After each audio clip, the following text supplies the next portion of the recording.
Hey Ben, what's the Aztec Safety online e-learning website again? Yeah, that would be aztecsafety.com. Fire extinguisher and firefighting. We'll send that one to Paul. Ah, now here's a course I should probably take. Conflict resolution. Power line safety. Yeah, I thought it might help me with my line calls. Did you know this Aztec website has over 100 safety courses? Jeez. Aztec Safety online course. Ground disturbance. Could have used that a few seconds ago.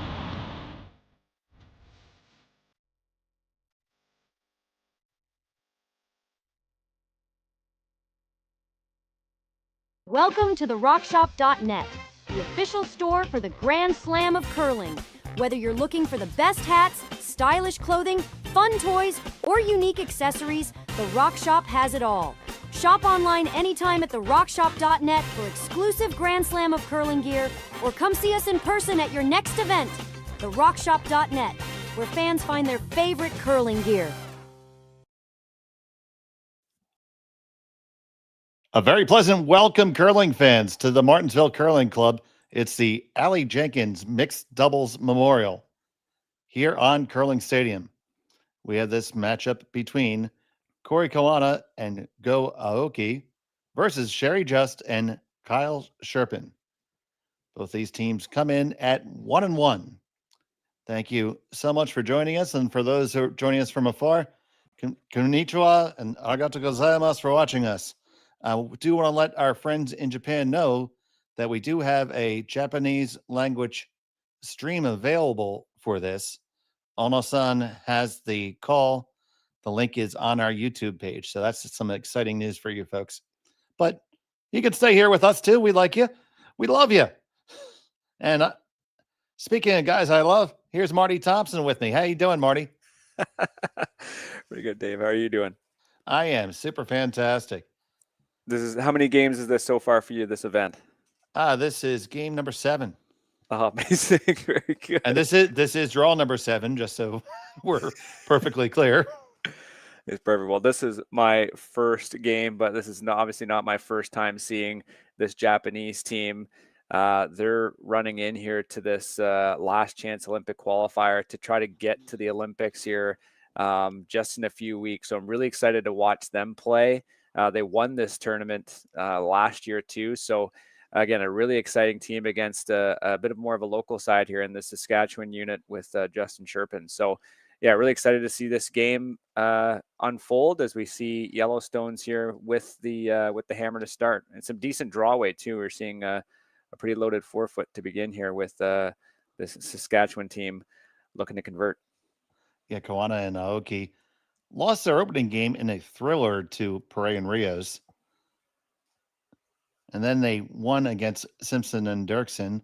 Both these teams share a victory over them. No, actually, no, I misspoke. But they won over Simpson and Dirksen to come back. Yeah, that was a 7-6 loss against that Swiss team, and Pere and Rios, Olympic silver medalist. That was, you mentioned it was a thriller. Last shot. Well, that came wide. It's not the right tolerance, just to be a little bit wide and a little bit outside, right? If you're doubles, if you're throwing doubles, sometimes it's just key to make sure you have that tolerance, right? And sometimes those half makes are better than the half misses, so to speak, or maybe that's a bad analogy, but worse than just obviously missing the shot outright, as we see those redstones get loaded into the middle. Looks like Koana and Aoki going after that yellow stone there on the outturn side, it looks like. Yeah, I'm trying to see if she can get some action on it.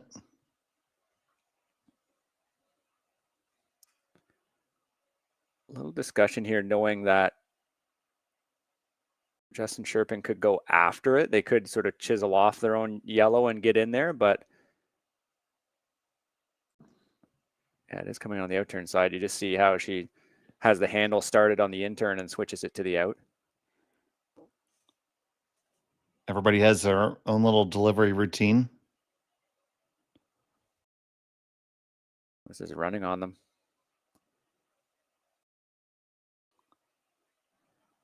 Looks like this speed might be picking up. It was a little bit stiff in the morning. We'll see how that happens as the day goes on. So you see right now is Koana and Aoki sitting 2. Cherpin looking at that little slash there, Marty. Yeah, not a lot of good angles here. Although it does look like you could get a nice spill, at least free up that 4-foot, right? If you manage to just skinny that one that they're looking at hitting, that redstone there on the edge of the 4, just opening up that draw path on either side. You know, if you manage to clear it, you're probably not going to get that one at the very back of the 4-foot, or sorry, the back of the button. But at least it would give you an opportunity to try to access the pin on the next draw here.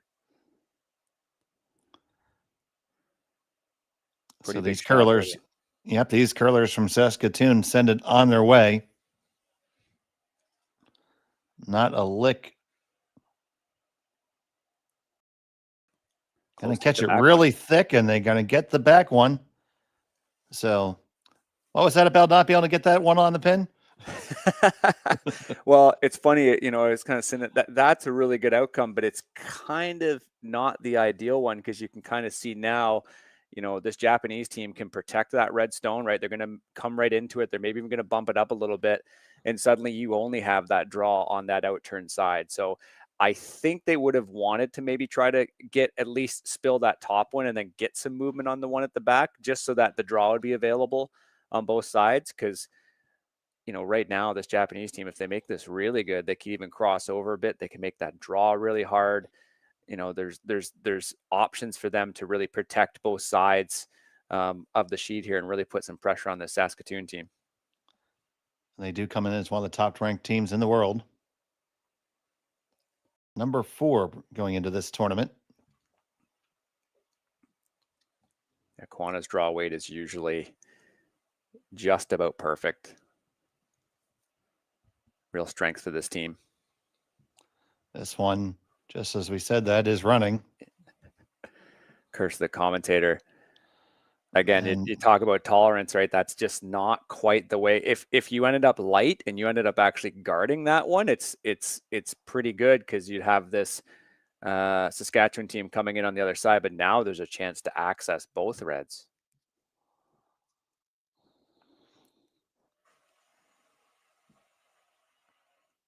It looks like that one is the more ideal scenario, just to try to nuzzle that red one out that's just behind the T line.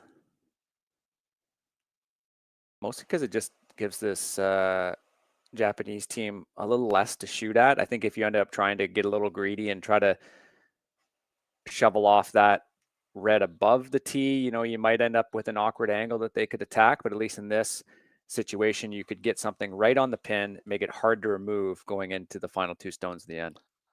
So here's the last from Kyle.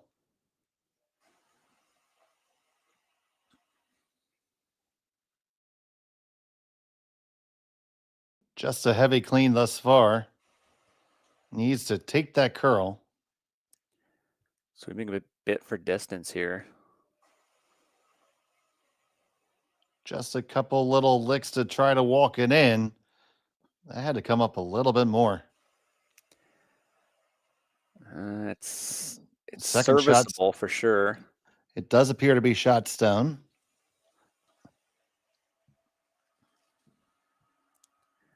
Yeah, there's a couple options here, though.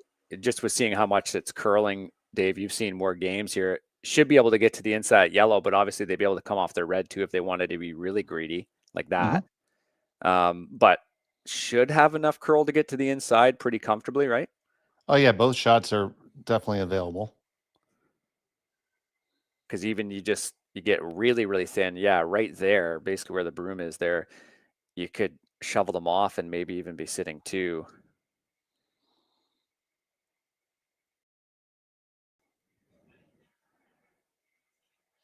Yeah, no need to be greedy on the hit off your own red, I think, for this early on, but this team certainly capable of it. Go certainly is.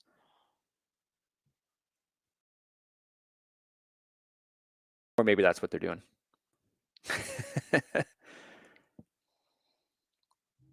Regardless, it's crucial, especially going to the final two stones, final stone for your team, rather just having options, right? Having shots at either side make the biggest difference, right? They're having the discussion, but they're really spoiled for choice, and it really comes down to what the thrower thinks he can make.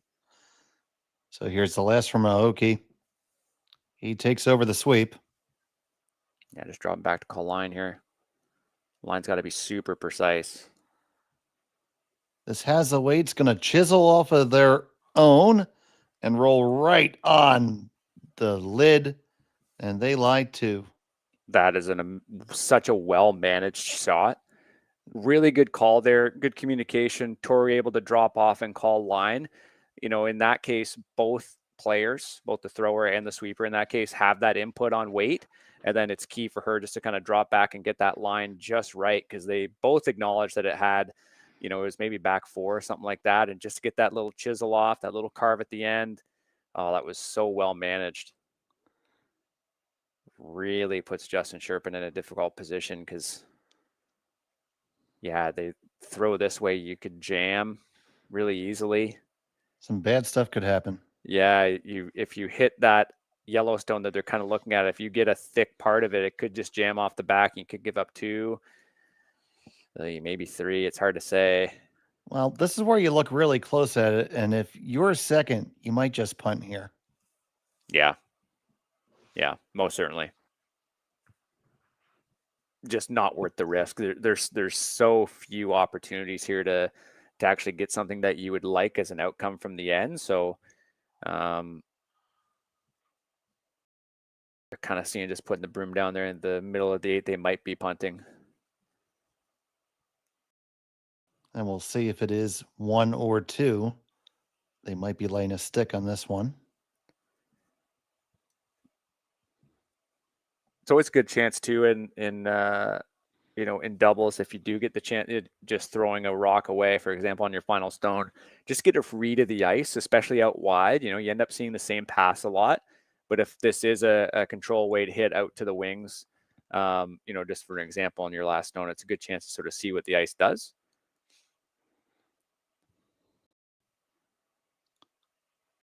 Final stone of the first. They are making a play into the house. Try to just slash that yellow one in. Oh, Can't this hit it too is thick. Dangerous, dangerous, dangerous. Did they give up an extra point? I think they may have. It's 1 red for sure. Close for a second. And it is just 1 red. So they cut it down to a steal of 1. We'll be back from Martensville after this on Curling Stadium. Hey, Ben, what's the Aztec Safety online e-learning website again? Yeah, that would be aztecsafety.com. Fire extinguisher and firefighting, we'll send that one to Paul. Now here's a course I should probably take. Conflict resolution. Power line safety. Yeah, I thought it might help me with my line calls. Did you know this Aztec website has over 100 safety courses? Jeez. Aztec Safety online course. Ground disturbance. Could have used that a few seconds ago.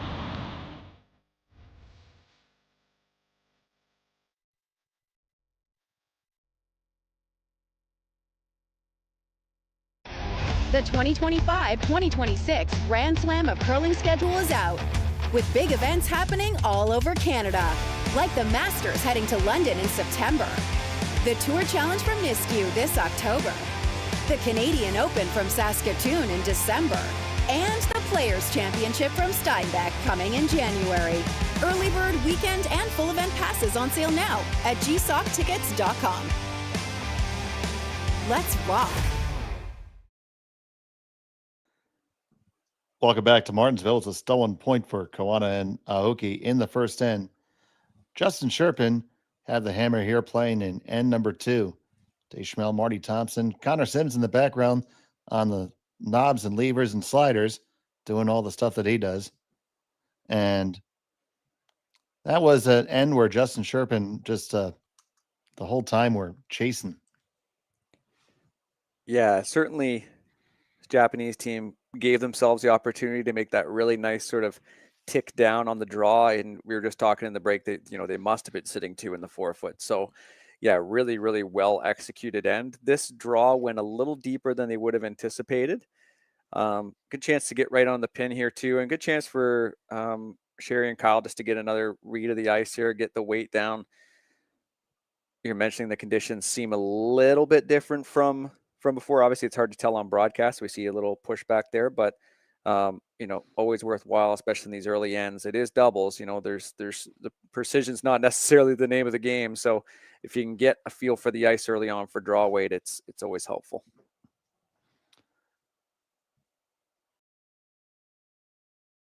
Yeah, we saw a little bit extra curl in the first draw today than we did earlier, and talking to the club manager and chief ice maker James Gordon, he said it was just a little bit colder outside in Martensville, and that just a bit of a temperature change affected the swing. But the ice has been performing beautifully. We haven't seen anything weird or wonky at all thus far this weekend. Yeah, and it is midday in Martensville right now, so be a little bit warmer than it was in the morning draw. Oh, this is hanging. Might come back a little bit. Needs to put its blinker on. Out of blinker fluid. Yeah, just not quite the miss you wanted.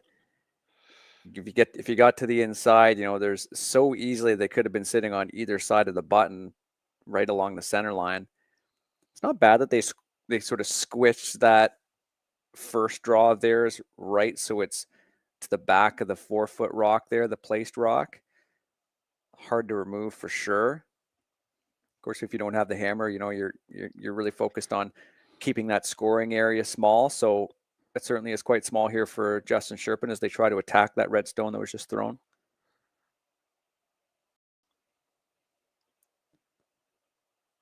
Now we're getting enough swing still. I think you could come at this from the other side and freeze the other corner. Maybe have a little bit more tolerance for error too, because you could get down into your own. Tricky path. This one is hot. Yeah, both teams are really fooled by that. So what do you think about that outcome there, unlocking the back a little bit? I don't think it's worth what the other outcomes were. So for example, now, we're just talking about both teams end up kind of sailing their draw down here.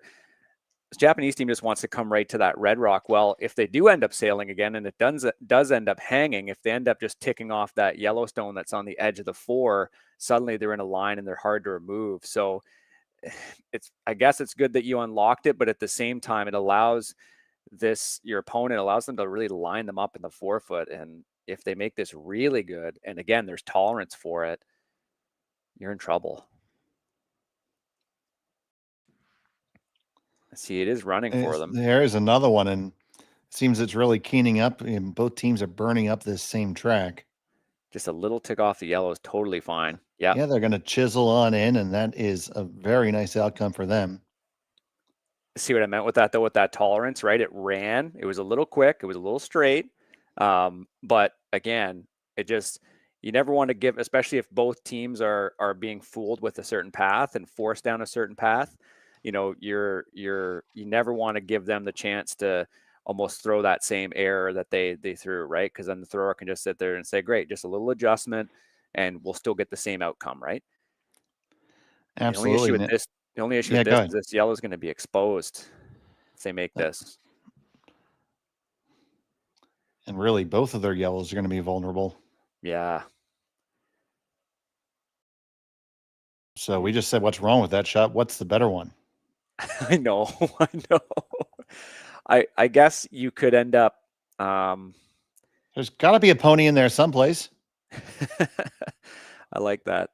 I mean, you could, at this point, when you know that, this team that you're playing, they're number 4 in the world, they're going to be making a lot of shots. Sometimes that means, from your perspective, just trying to, keep it open a little bit. Just try to find your groove. I wouldn't mind running that red in there just for the sake of if, there's a couple ways you could miss it, right? And at least it could be exposed. Make them throw something they haven't thrown. Because again, if you do this and it is really, really good, I still think it's exposed, and you still give them a chance to lodge another red one in there. On the way from Cherpin, this is really thick on their own, and it does not get the action it required. Because even then, you dead nose it or you come in. Yeah, there's again, and same thing with tolerance, right? If they attack this Yellowstone that they're looking at, if they overcook it and they dead nose it, it's still a really good outcome because there's still 3 red rocks in the 4-foot above the tee line. They might end up killing that one at the back, but again, that little flop in, same thing they've been throwing, right? They've been throwing the same shot this whole end to the same tolerance. And yeah, now at this point, the other issue too is you're not really giving yourself anything else, right? It's kind of a make or break shot, because if you did try to run it or something and you did miss, you might have something at the end of this. But if they make this really nice, there might not even be a hit angle for them. You know what I mean? There might not be even anything you could start to move the reds with. Absolutely. So after we get Sean Joyce's telestrator, the next piece of equipment we're going to get is the Marty Thompson tolerance ticker. I know I use that word too much. All right. I know I'm using it too much, but this end has been pretty indicative. No, it is about tolerance or margin. Yeah, margin's a better use. Yeah, I should just be using a different word. But like, to summarize it, your opponents, in this case for Justin Cherpin, they've thrown the same shot every single time, and every single time there's been the same margin for error. So just exactly where you want to be as a doubles thrower, just knowing, hey, you know what, if I just keep kind of throwing the same thing, it's probably going to work out. You want to give them something else. So on the way from Koana,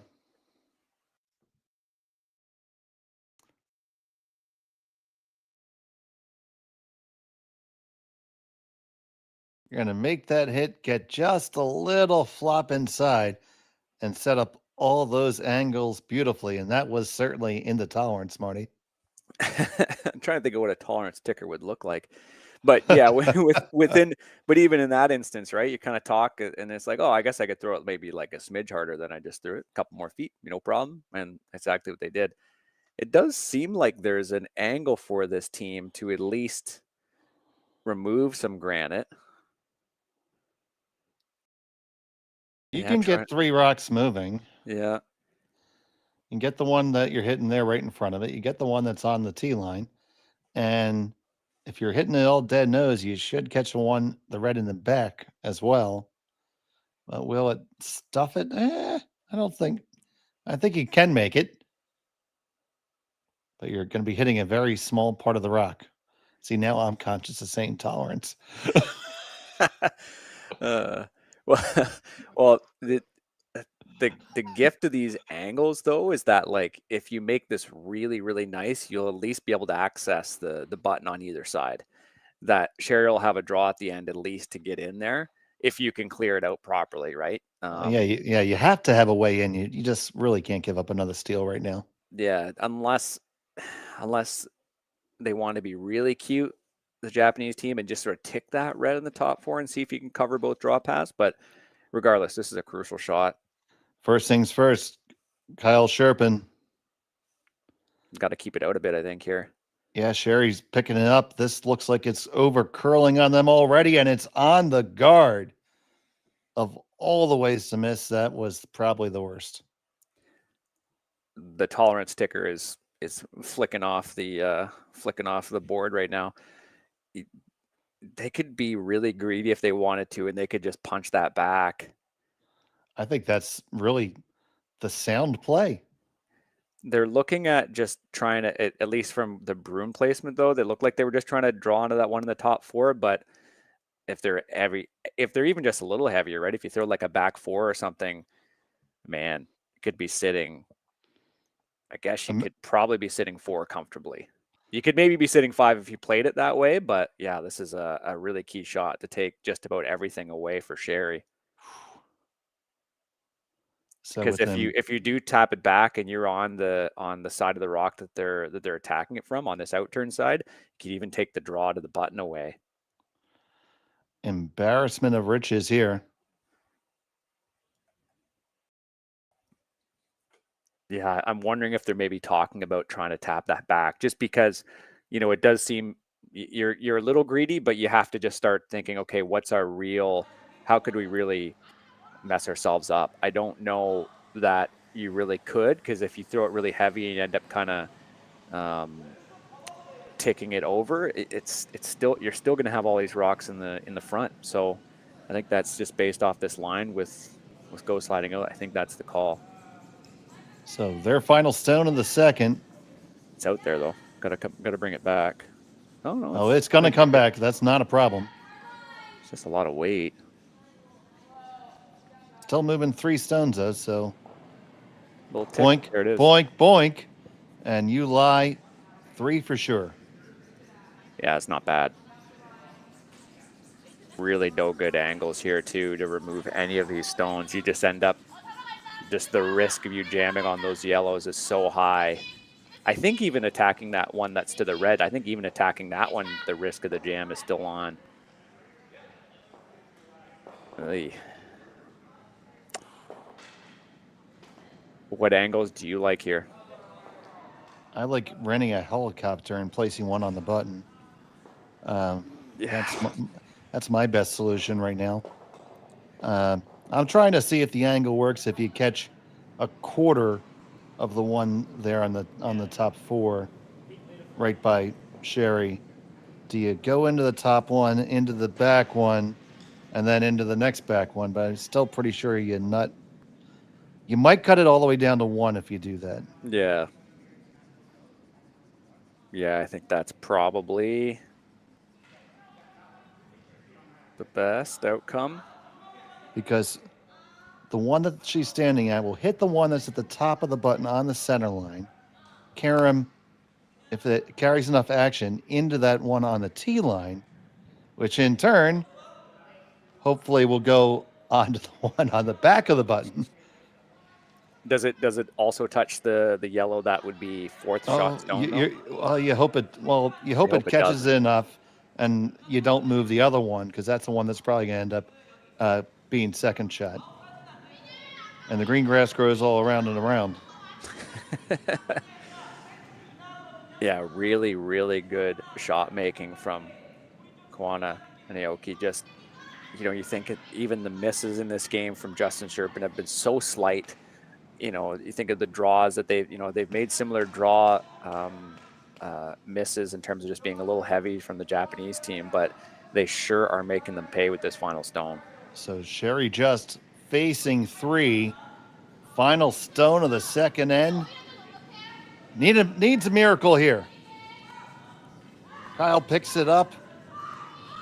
Holding it out there. Get the action on the outside. 1, 2, 3. They go exactly the way you drew it up, and he cut it all the way down to 1. Clutch shot to stay in the game. They trail by 2. We'll be back from Martensville after this. Developed over a decade in collaboration with the finest ice makers this side of the Atlantic, the Pebblehead PB5 is nothing short of a triumph of sophistication and craftsmanship. Weighing less than half its lumbering copper predecessors, yet boasting 10-fold their durability, the PB5 delivers perfect, consistent ice, time after time. The PB5 by Pebbleheads.com, the apex of ice-making ingenuity for the roaring game of curling.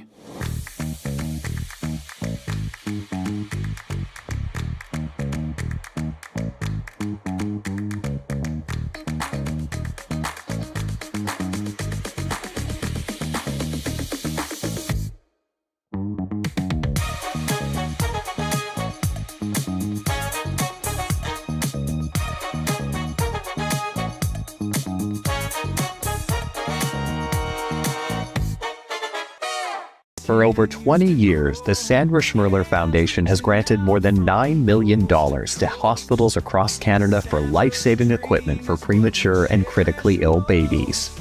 In the past 4 years alone, $4 million has been granted thanks to the curling community's incredible generosity.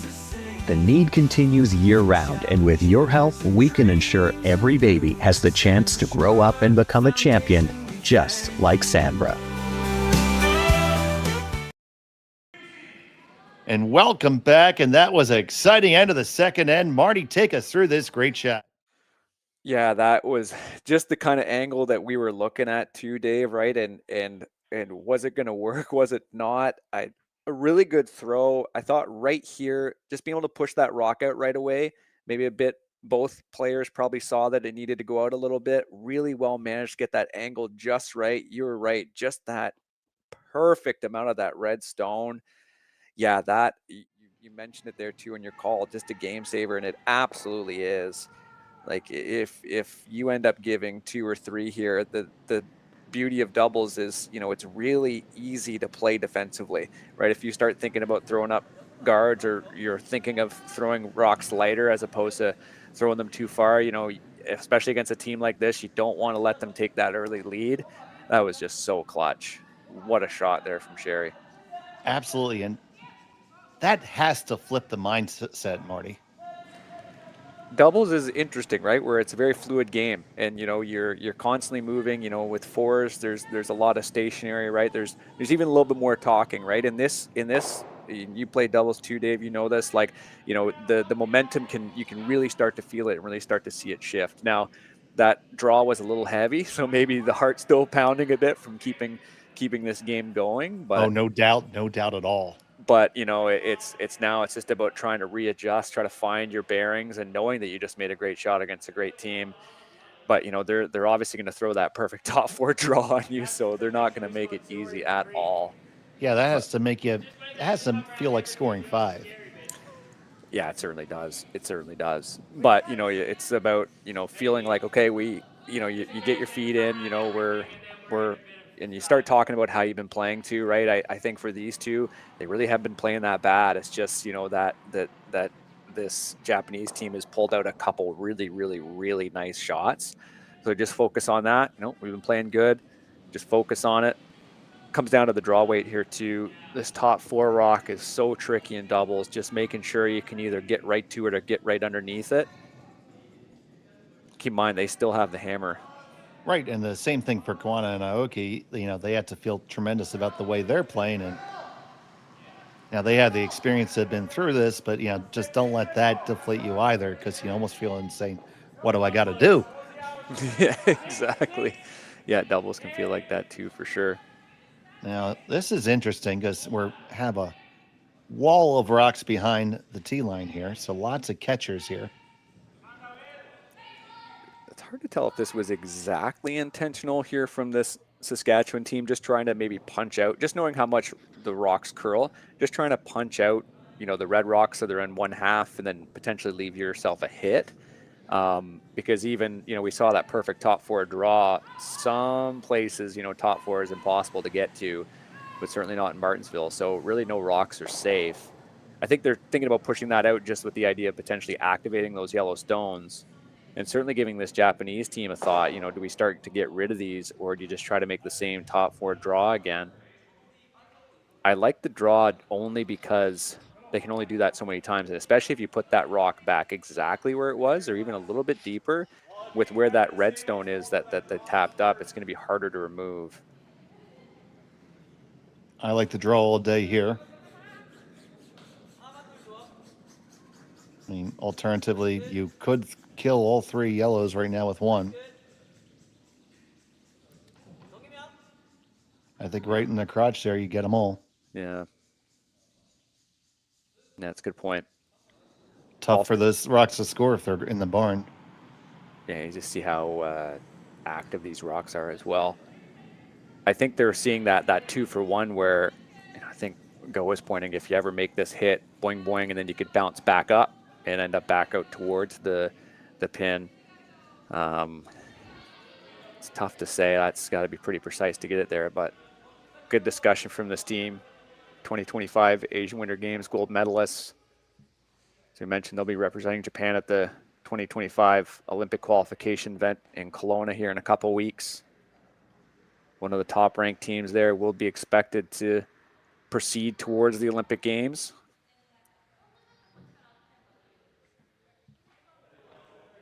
We've seen this team come to North America and just, pick up the odd spiel and just totally dominate. Winners here last year. Like they only won one round, or they only lost one round robin game. That's Martin Laycock, if I'm not mistaken. They're still not sold on what they want here. This is certainly not on time clocks here, as you can tell. Yeah, I guess I think it's more just discussing what you're comfortable with. She has been throwing the draw, but I imagine they're going to try the hit here. Yes, they are. She fires away with authority. Getting it inside out, too. Gets just the two. It did come back up a little bit. Perhaps the discussion too is like, is it worth really killing that yellow?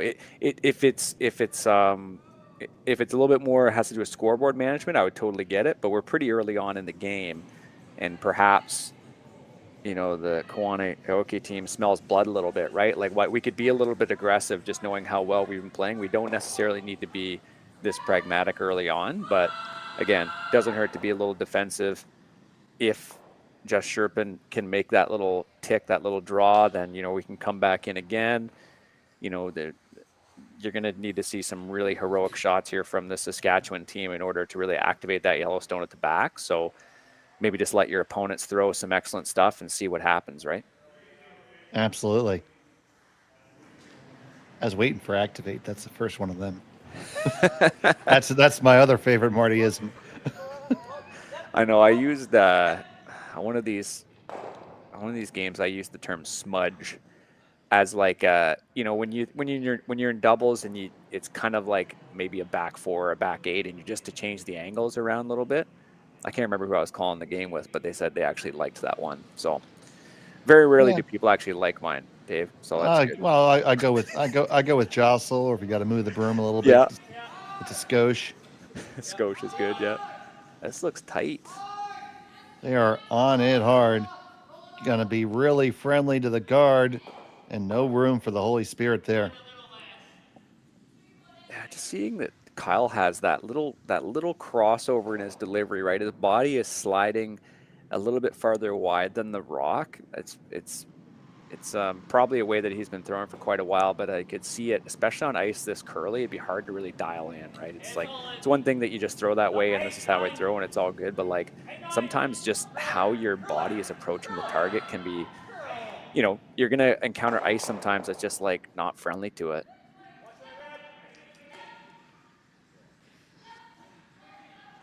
Yeah, this is certainly not the miss you want. Again, red sitting 3. And a chance to take away both sides here pretty easily, I think. So, Koana and Aoki keep on with the pressure. Tori's last to the end. Go picks this one up pretty quick.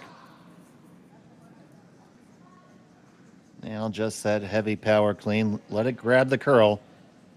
Yeah. Now ride it home. Past the guard, no problem. That's the line that you want it. Look at that lateral movement there. That's really nice. I think you got a draw and only draw right now. Yeah. It's a good tolerance miss. I'd imagine. Sorry, I say tolerance again. It's okay. Don't worry about it. I'll start my own ticker. I'd imagine Tori, after throwing that big weight, was like, okay, let's just try to like dial it back a little bit, knowing that if you threw it through a guard like this, let's invite this team to throw a perfect draw because we know how much it's going to curl. We can even punch it out. So that was just a good result because it gets rid of this little hit and roll, right? It protects that red rock. That's first shot stone. I'm going to start the ticker at 16. No, I'll call my own foul. Make it 25. Okay. This is really going to come over. Looks like it's heavy though, eh? It's going to grind here at the end. It's going to be just back button. I think it's going to hold on for shot. Oh no, it slides just by. And that's a rough miss there. Because you can just take the end away now. Yeah, we'll have to see where this red rock ends up, but I don't think Sherry's going to have the kind of shot she did in the second end where the angles line up just right. Yeah, they put this in the right spot. Even if you're heavy and you follow that same path and you punch it back, you're still forcing the other last rock thrower to hit the pin for, against 3. So, yeah, really nice chance to, again, steal. So here's Aoki.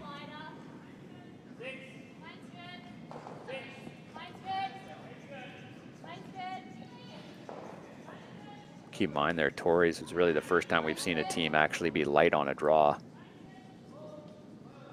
This one appears to have the desired weight. You can come down to the backing. Doesn't really hurt you to do it. This is a little bit heavy too, so they're going to have a shot for one. Don't see any way to make more than that. Yeah, let's make sure to get the line right. And as I just mentioned there, like, even that last shot from go was a little heavy. So certainly a storyline of this game is teams overthrowing their draws a little bit. And in this case, just seeing that view from the hack there, the left pane, we know how weight sensitive this ice has been. So you just got to really make sure you dial it in, leave it to your sweepers, or sweeper in this instance. Yeah, because you need to make sure you get to the inside. You can be heavy if you're on the inside, but not on the outside. The outside, it depends on what kind of weight, but you could end up giving them 3 points. So really clutch shot again here from Sherry. Final stone of end number 3. Facing 2. Needs the pin. Kyle Cherpin just escorting it down. It's taken the line. The curl looks good. The line looks good. Got to get past the top one. Did you let it hang too long? Oh my goodness, you did.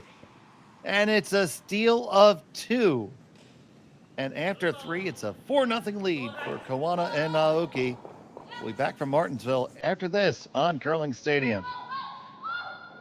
Hey, Ben, what's the Aztec Safety online e-learning website again? Yeah, that would be aztecsafety.com. Fire extinguisher and firefighting, we'll send that one to Paul. Now here's a course I should probably take.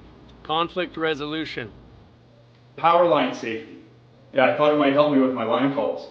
Did you know this Aztec website has over 100 safety courses? Jeez. Aztec Safety online course. Ground disturbance. Could have used that a few seconds ago.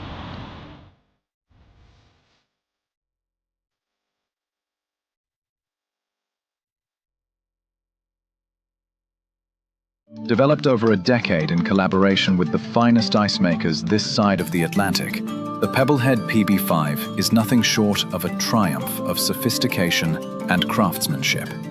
Weighing less than half its lumbering copper predecessors, yet boasting tenfold their durability, the PB5 delivers perfect, consistent ice, time after time. The PB5 by Pebbleheads.com, the apex of ice-making ingenuity for the roaring game of curling. And welcome back to Martensville. It's the Aly Jenkins Mixed Double Memorial Classic here on Curling Stadium from the Martensville Curling Club in Saskatchewan. It was a tough steal of 2 given up by Justin Cherpin. And Marty, here it is. We're just watching the management of the stone here. You just see it started to come there. So just waited a little bit too long. I think for this team right now, like just finding that draw weight in terms of what Sherry's been throwing, you haven't, it hasn't quite been right. Like she's been throwing it a little heavy. So I'm wondering if there was maybe just a bit of a miscommunication there in trying to determine, the weight. Cause just waited a little bit too long. Cause you saw that light sort of sweeping. I think if he puts a couple strokes on it, honestly, or if he starts like a second earlier, I think you're in good shape. Of course, there was backing, but it's tough, right? It's one of those things where you've been up against it. You haven't maybe seen the right stones from your opponent, and they just haven't had the draw weight yet. So just a difficult miss for this team. And you see they're electing to take their power play at this time, so the changes to that. Why don't you take us through what makes a power play a little bit different, Marty? Well, you're moving those play stones out to the wings. So you have this Japanese team who the red stone was exactly where that yellow one was. They did a good job of putting that guard back up. But you're allowed to sort of tick your guard off of that place. So they ticked the guard, so it's now in the back of the house, and the stone that they threw is out to the wing. So Justin Cherpin looking to try to score and try to really use this yellow, right? Just to keep it just a little bit straight. You know, you just know how powerful of a sweeper he is. That was just a really well-managed stone from that team. There's still there's still a bit of a hiding place here for Justin Cherpin. I'd like for them to try to come around that yellow. Yeah, they're going to come inside out, come around the yellow, and try to be shot stone, touching the 8-foot rings. And at least if you're high enough, you know, if Koana and Aoki go after it, they're just going to punch it back into their own reds. Ooh, this took off though. It's okay to come down to it. You just have to clear this guard. All right, you're past it now. Needs to go for the weight. And it's going to be second shot, but in a good position. Yeah, it's not bad. So do you chase it or do you ignore it? Or do you peel the guard? Yeah, 2 shots left for both teams. They're looking at that peel or the run. I think just with how their draw weight's going, I think if you came underneath it, you know, if you just tried to draw like there, you know, it's not a bad outcome because it's going to be hard for Justin Cherpin to get rid of both first and second stones if you made that draw perfectly, and then they're really just focusing on freezing to 1, right? That said, it does look like you can get it inside out on the other side if you wanted to punch that yellow out. I'd imagine that's what they just agreed upon, because just with how they sort of swung the brooms around, just kind of just punch that yellow stone all the way through the rings. Now this is going to be going through undiscovered country. That's the thing. Yeah, and again, it's like you're forcing a team to suddenly throw, you know, hack or back line or something way out past, you know, right into the 12-foot. And of course, the later, you know, depending on your ice conditions, the later you get on in the game, you know, it might be a little frosty, right? I think the conditions here are pretty consistent, and this team's pretty good. Just got to manage past that guard, and then I think you'll be all set. So we've got to get around this wide guard. Get around it. No, you're going to tick it. And does it spill into the rings? No, it doesn't, but there we go. We were talking about that undiscovered country. Yeah, just having to hit a path that curled a lot more than they anticipated. How a bit of go time here from Justin Cherpin. If they could just hit that one and stick, and then force the Japanese team to try to play something. The key with this yellow actually sort of coming in towards the middle is that, you know, it depends how greedy the Japanese team wants to be. If they ever hit and rolled or something, or they managed to get a rock into the 4-foot, you know, that yellow could be run in. So just something to keep in mind. I would be thinking, I think you have to hit this red one, but then hope that there's something maybe for 2 or potentially 3. Most likely 2 at the end. I think they're just trying to think. Oh, sorry. I was just going to say, I think they're just trying to see how aggressive they can be. Is there anything else to be more aggressive and score more than 2? But I really don't think there is. Do you see anything? I mean, other than drawing top 4 and hoping that you can kill the other one later. Yeah, that's. But then there's a chance if you put it top 4, they just they hit that yellow, but then they hope that they open 1 and it's 2 anyway. I think the greediest thing you could do is try to like. Yeah, maybe not. Yeah, I don't know if there's. You could try to like hit off that yellow. And this is a harebrained idea, but just trying to like. I just don't think there's anything else. But you could try to almost like do a little ricochet where you hit off that yellow and have both your shooter and that yellow roll in, but that doesn't really get you anything. So I think you just have to hit this one. They gave center lines. They're not going to throw a ton away just to make sure they can manage it and then force the Japanese team to try to do some sort of cross-house double. And if they don't, they score 2. I think even though you want to do better than 2 with your power play, just got to get a deuce on the board for sure. Yeah, it's a shame they just got a really juicy miss, and they kind of they got all excited, went to the house, and they looked around, and it's like, oh crap, we don't really have anything to really take advantage of it.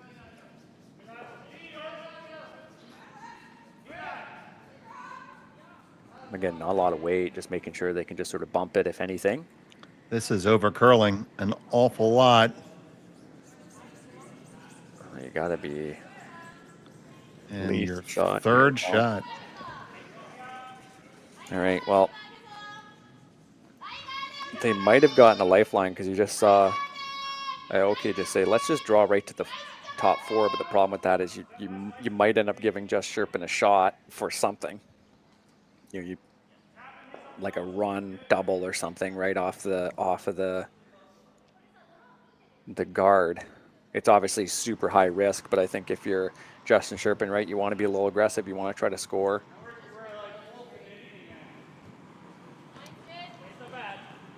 I think I'm still in the bucket of kill a Yellowstone, lie to.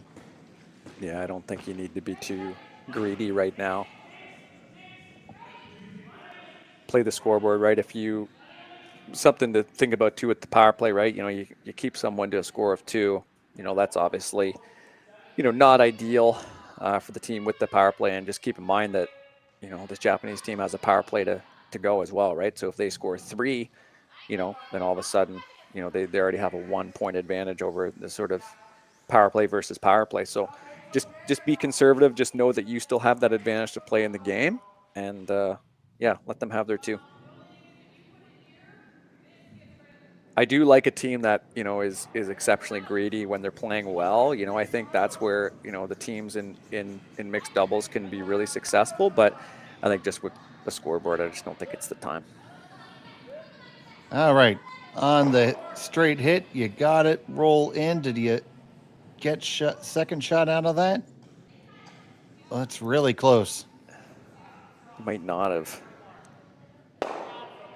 I think you did. Wow. Which makes that even that much better. Let's take one more look. Yeah, this is pretty crucial. I think taking 1 is pretty close to game over. Just playing the numbers, but I think they're willing to risk it here with the measure. Yeah, I mean, that double is, well, pretty ambitious. It certainly is. It certainly is. Yeah, I think you just have to risk it. That'd be a bold call, Cotton. Yeah, you take the measure going to the 4th end break here and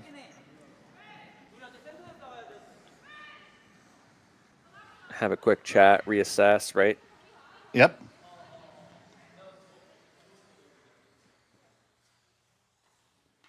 Tori's already hitting the snacks. Final stone of the 4th end. Got to kill this one in the back. Hang on and hope the measure goes your way. Already on it, hard for line. She tried to set it out towards the center, but it just curling really, really hard. Oh, no. Now you're going to have to chap off your own and in to make sure you get 1. And you do that, so it's going to be 1 for Justin Cherpin. Koana and Aoki will have the hammer in 5 when we come back to Martensville after this on Curling Stadium. For over 20 years, the Sandra Schmirler Foundation has granted more than $9 million to hospitals across Canada for life-saving equipment for premature and critically ill babies. In the past 4 years alone, $4 million has been granted thanks to the curling community's incredible generosity.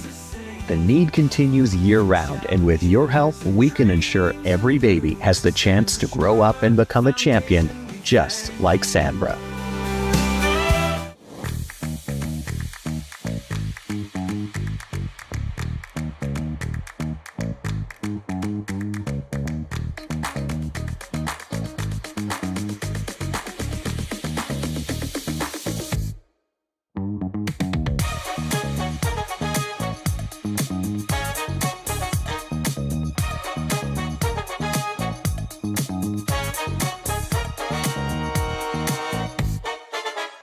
Welcome to the rockshop.net, the official store for the Grand Slam of curling. Whether you're looking for the best hats, stylish clothing, fun toys, or unique accessories, the Rock Shop has it all. Shop online anytime at therockshop.net for exclusive Grand Slam of curling gear, or come see us in person at your next event. Therockshop.net, where fans find their favorite curling gear. Welcome back. Fifth end action from the Martensville Curling Club. Justin Cherpin were held to a single point on their power play. Koana and Aoki have their hammer here in the fifth. And Marty, that just never really got anything going there. Yeah, it was a difficult one, and we were talking about going into a power play. The big advantage is forcing the other team to play new paths. Well, you also have to play that new path, and you just saw Sherry got a little narrow on it, tried to set it back out, and it was all over the yellow. So, yeah, difficult end for sure, but I like this little bounce back on this draw, sitting right on the pin, right in the top. Good spot. Might force a miss here. Oh, just got by the card. They did just get by it, push it back, get another fine shot.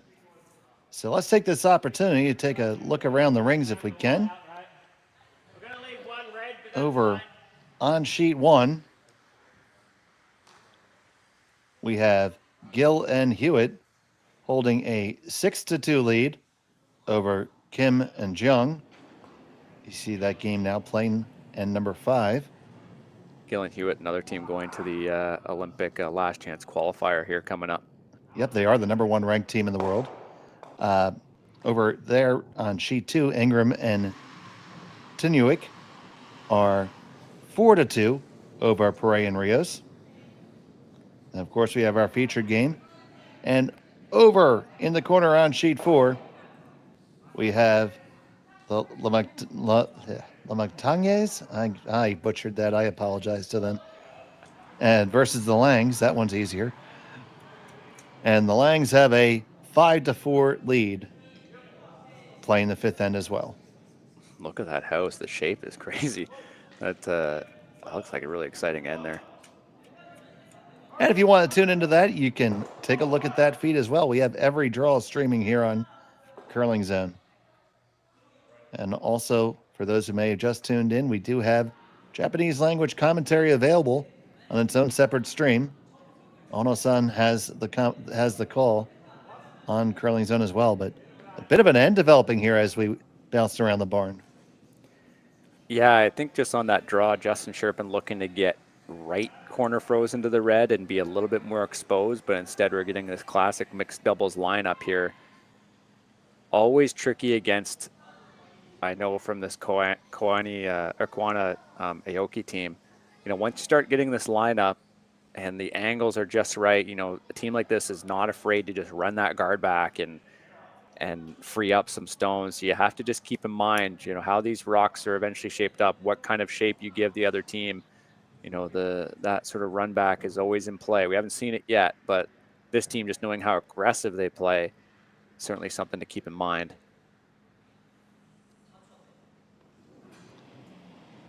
Speak of the devil. So here comes Tori, bringing the heat, and it's just going to be a straight peel. I think they're trying to run it just like that. Yep, perfect.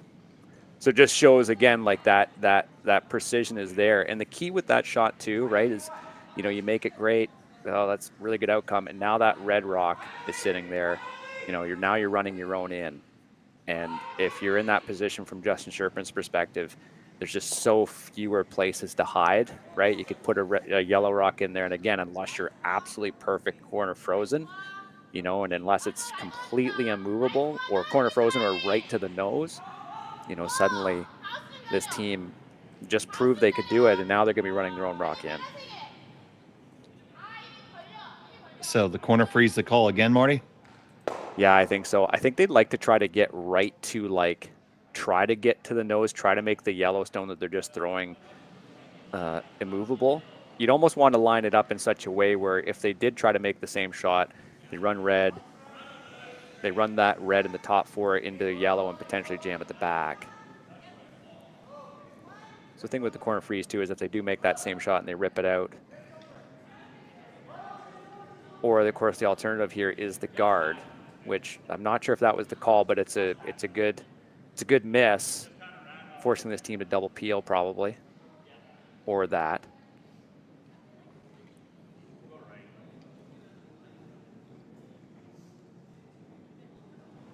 Yeah, I do really like the angle of that guard. It makes it a little tricky. I think Tori's going to try to get the peel here. You could make it so the yellow goes over the top of the red and you set the red end anyways. That would be really nifty. Yeah, I'd imagine that's kind of the ultimate goal here from this one. Obviously, if you just double peel, it's not a bad result. Just where that top redstone is, I think they're pretty keen on putting that into, bumping that into that yellow eventually, just because if you do, you know, if you hit that dead jam straight run, then you have a red rock at the very top 4 and one on the pin. Can go hold it there, hit the one, run it back. No, it's going to stick and stuff. So now a bit of an opportunity for Justin Cherpin. They can throw one right there in the way. Yeah, be a little pragmatic here. Just protect that one. Okay. Try to work hard and go for the steal and see if you can't get Mr. Momentum to change his address. Yeah, change it back to Saskatchewan. Yeah, just like, yeah. I kind of like trying to get underneath just for the sake of it. Because if you end up running a little bit longer than you anticipate and you end up corner frozen on the red, it might not be the worst outcome. But if you end up trying to, if you're a little light here, for example, and you're not in the absolute perfect place, you know, they could double peel. Protecting is certainly the right call. It just comes down to where exactly you want the rock based on the other team's current performance, right? No, I completely agree. And I just saw the way they were crouching down and looking at the lineup there.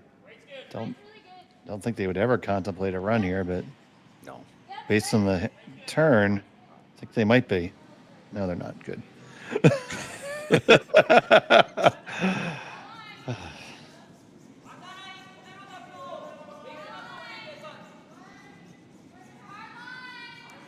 Coming on this side too. Yeah, Kyle just gave the international whoa signal. Yeah, this could be pretty good too. That's not bad. Yeah, that works. As the pros would say, I don't hate it. I think that's the international mixed doubles shot calling sign for the most part. Yeah, I guess you just try to rip these out.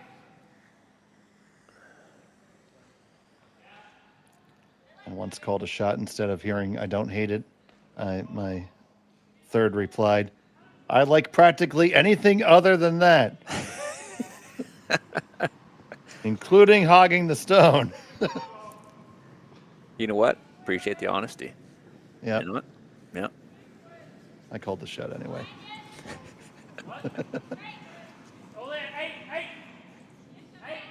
Yeah, I think that I don't hate it, and then I've always liked to never not, you know, if you're sweeping, just say never not sweeping. That's always my favorite. Oh, yeah. So So it looks like they're going to try to come around it, eh? And Yeah, bump up come around just a little tippity tap. The line is certainly available for it.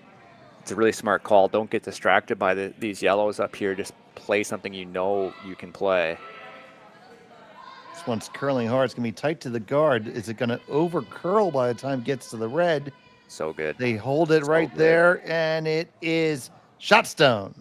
That's amazing. Yeah. Really good shot calling. I think they just, they had to look at the yellows, and it's like, why bother with this? Why put it? Why mess with this? Because now, yeah, I mean, Justin Cherpin likely just going to have to protect against this or something big because there's no good angles here. Yeah, because with their last stone, I mean, if you get very lonely in there. If you can ever force them, that's great. Yeah, I think they're just gonna have to throw something up. I think if you do put a guard in a good place, like a 3 guard or a 2 guard on the, on the intern side, I think it's a pretty good outcome, right? Because they won't have a whole lot. Like Go won't have anything too appetizing to throw.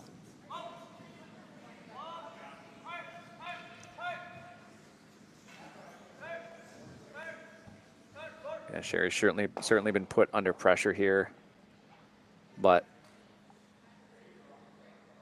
we've seen some really good shots from her today. So Sherry just with her last here in the 5th.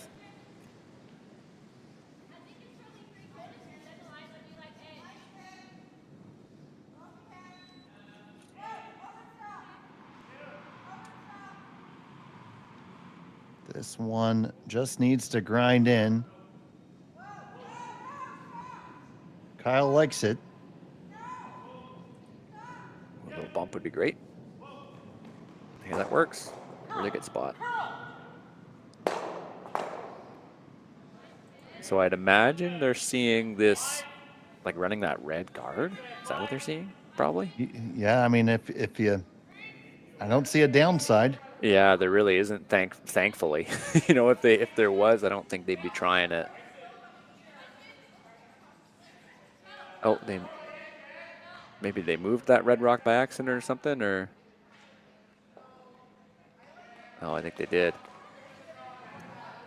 A little bit harder now, just changing that angle outside of it, or maybe easier. Yeah, I think you just have to run that one right onto the one on the lid, right? See if you can score 3, I guess. 4 maybe.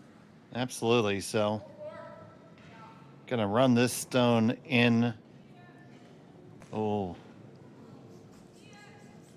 probably from someplace in Calgary.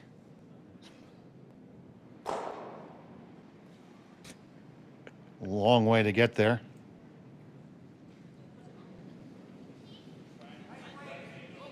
Go Aoki, final stone of end number 5. They sit 1. Looking to run this an absolute mile in. Need some width here. It's close. You hit it? Is it? No, it's going to hit the top one first. And it's going to just be a single point for Koana and Aoki. Justin Cherpin have the hammer in 6 when we return to Martensville after this. Hey, Ben, what's the Aztec Safety online e-learning website again? Yeah, that would be aztecsafety.com. Fire extinguisher and firefighting, we'll send that one to Paul. Ah, now here's a course I should probably take. Conflict resolution. Power line safety. Yeah, I thought it might help me with my line calls. Did you know this Aztec website has over 100 safety courses? Jeez. Aztec Safety online course. Ground disturbance. Could have used that a few seconds ago.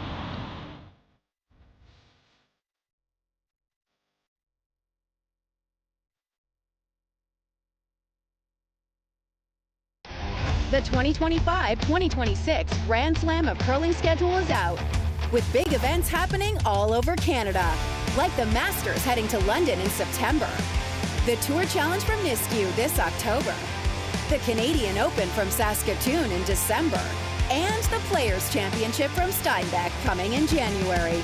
Early bird weekend and full event passes on sale now at gsoctickets.com. Let's rock! All right, everyone. We're back. It was a single point for Koana and Aoki. They hold a 4-stone lead. Justin Cherpin have the hammer here, throwing the yellows. Dave Schmirler and Marty Thompson with you. Connor Sims turning and spinning the dials. And all of you us here with us on Curling Stadium. If you haven't yet, please give the feed a thumbs up and subscribe to Curling Zone. That lets you interact with us in the chat. We have action for you all weekend long. So get settled in with your favorite beverage and watch some good curling. Yeah, you just saw Justin Cherpin there make that first draw right and make a your first couple shots right, and then after that just really focus on just keeping that stone that you threw in a good place. It's a little narrow on this draw, unfortunately. It's really been the draw weight that's been the Achilles heel for this team. Yeah, it certainly the draws in general, not just the weight. But yeah, their line has been a little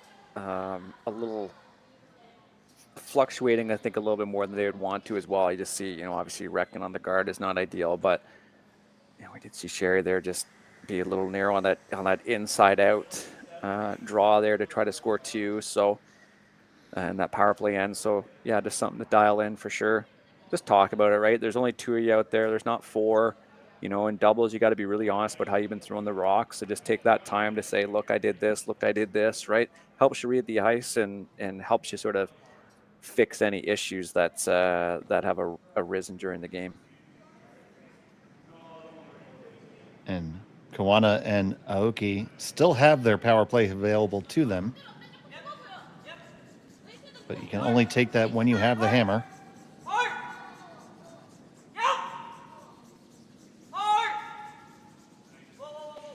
Taking this really wide path to beat this guard. Make sure it comes back, and it will. They got it there. And it gets there. Such a nice draw, edge. That is edge to edge. Locked on with an acetylene torch. Keep in mind too, that's a new draw path. That's the ice is certainly consistent here, but just really making sure they had that right. A little bit of a discussion probably online, right? Taking a new spot, and that is just about perfect. Be hard pressed to not have that red stone that Tori just threw end up scoring in this end.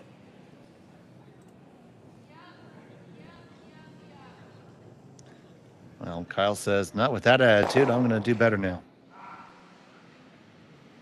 Looks like they're going to open things up here. I think if they're going to try to run that yellow. Mm-hmm. If you peel it, it's okay. And getting a bit of the double peel, they will. Move theirs out of the way enough for now. Leaves it there, they can use it later. And I like that kind of that, you kind of call it like the pseudo corner guard, right? That's about as corner guard as you'd want in doubles, right? Just off the center line. Something potentially to hide underneath if you end up blowing something up in the forefoot. Again, they have the hammer. They'd like to get at least 2 or 3 here.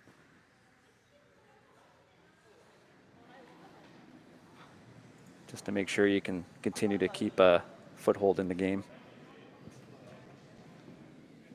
Once again, both these teams at 1-1. 18 teams are playing in pools.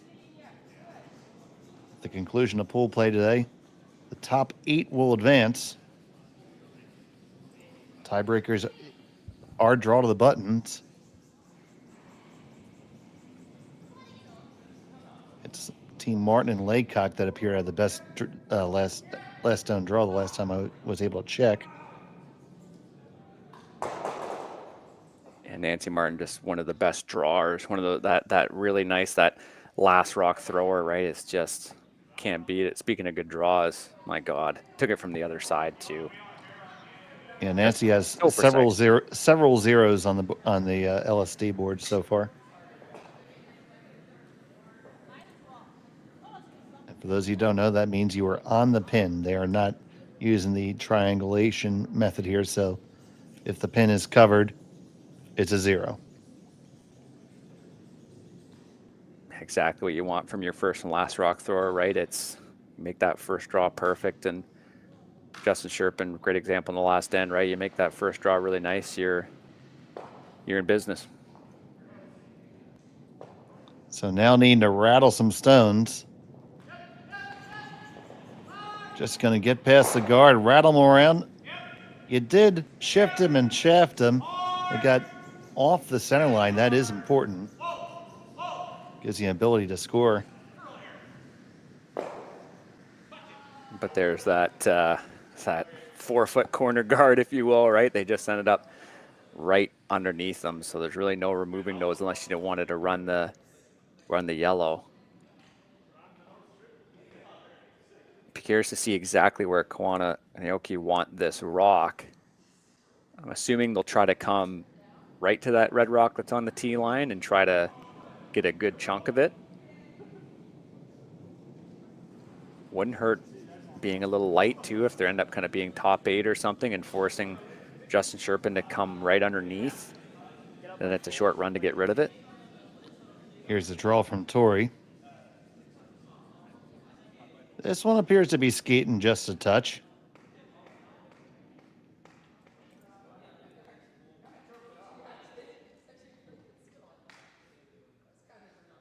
But it's going to check up and end up in a perfectly fine spot.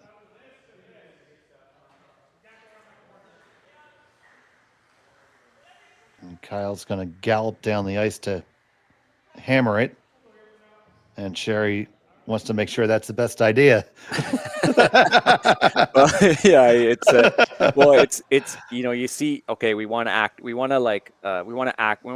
able to access the button, right? Perfect, let's rip it. But I think what Sherry's seeing is like, what if we play something a little softer, just so that we create a little red wall at the back, and that we don't lose that. You know, if you kill it, you know, even if you dead nose it, you get rid of all 3 or whatever, you know, that's fine. But then that yellow rock is exposed. What if you could just push it back in such a way that you could end up maybe having something else after? I'd assume that's what they're looking at.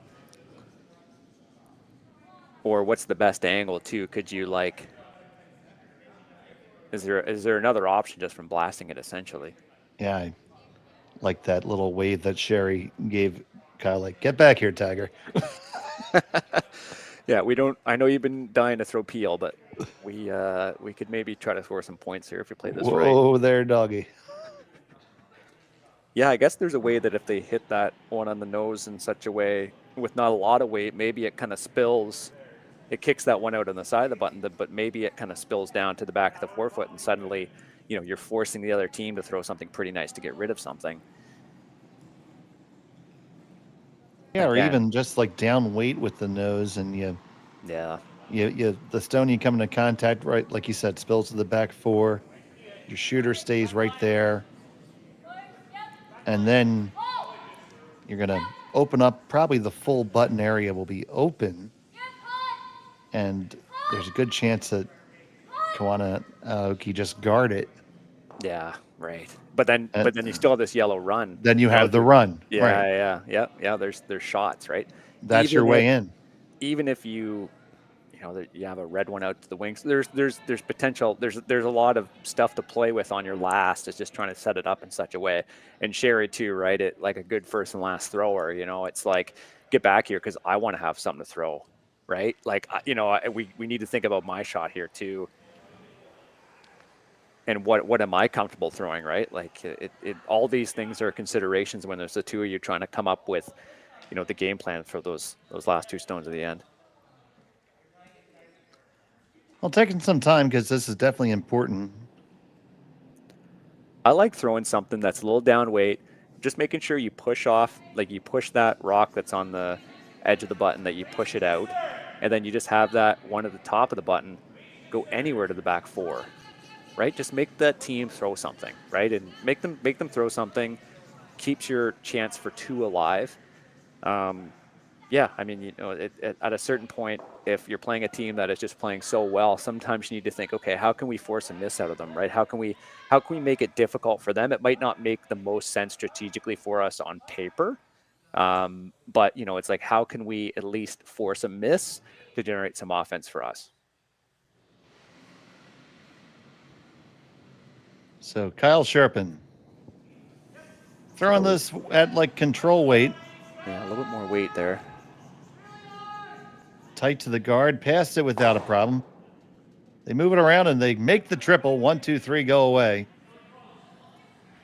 Triple takeout. Kyle Cherpin.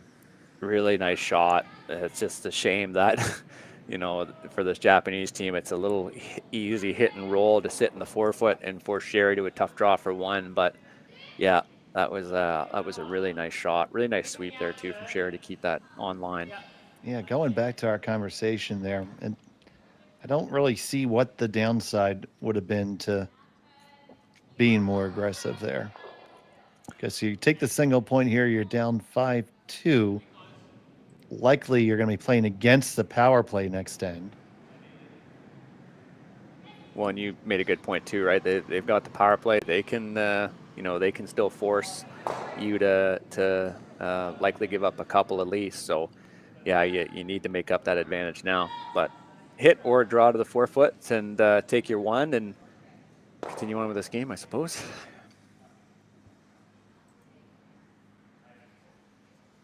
You're always going to be in a difficult position against a team like this. You know, they're playing so well in the lead up to this Olympic qualifier, and you know, one of the top teams in the world. Sometimes you just got to have a little bit of fun and try stuff like that, right? Just be a little aggressive, but at the same time, we all like throwing a triple takeout. So.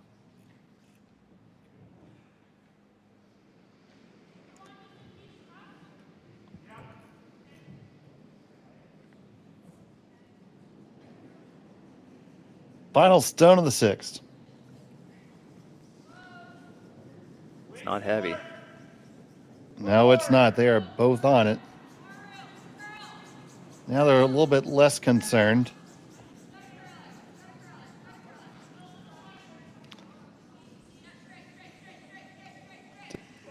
Did they overcook it? Nope.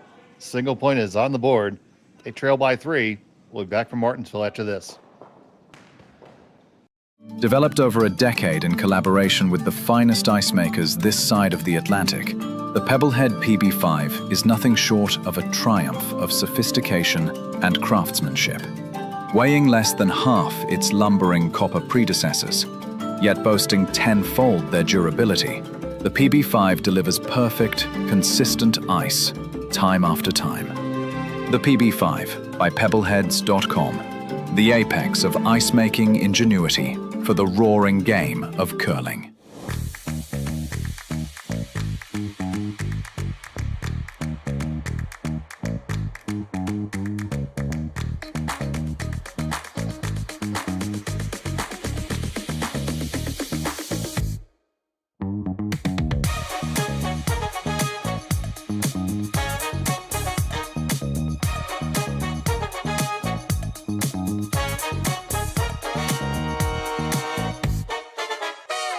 For over 20 years, the Sandra Schmirler Foundation has granted more than $9 million to hospitals across Canada for life-saving equipment for premature and critically ill babies. In the past 4 years alone, $4 million has been granted thanks to the curling community's incredible generosity. The need continues year-round, and with your help, we can ensure every baby has the chance to grow up and become a champion, just like Sandra. And welcome back. It was a single point for Sherry Justin, Kyle Cherpin. And that means hammer for Koana and Aoki, and they are on the power play. Yeah, it's you know, from this aspect, from Koana and Aoki, you know, it's always easiest to play the power play. And if you're new to mixed doubles, you play at a club level and you're kind of scared of playing it, play it when you're up in a game. Because it's a lot easier to manage in a more of a defensive situation. And from Justin Cherpin's perspective, they need to throw up that center guard in order to try to generate offense, right? Because they need something to come in behind. They need to focus playing towards the middle. All null and void though when he makes such a nice tick. That was such a great shot there from Tori, again, just clearing up the middle. Yeah, I mean, if from Justin Cherpin, they probably want their next one to be look a little bit more like a 3 guard, only so that obviously if it's ticked in again, it'll go in towards the rings. Center line or just off center is good. Again, they probably need to steal here to get an opportunity. And it's so tough to steal against the power play because everything is opened up. So you're just throwing a guard here? Yeah, you just have to, again, just keep that play focused to the middle. Again, I think a 3 guard, like a guard that's tight to the rings is good. If they try the ticket, rolls into the rings, but also you have a nice short run. You know, if if they manage to put a rock, let's say, on the button, you could at least run it back in. Yeah, that's really your only play when you're down like this in a power play situation. Yeah, I think you want it deep. But this must have been intentional from this team to throw them high. It's interesting. I guess you need to, perhaps I'm not saying the rationale is wrong. Perhaps they see this Japanese team as being such good hitters that maybe they want to keep them high, right? So if they, you know, for example, if there ever was a run back or something. But yeah, I don't know. It's you know, my instinct would always just be to go in and just kind of see what happens. But again, when you have a team this talented, perhaps it changes your playbook a little bit.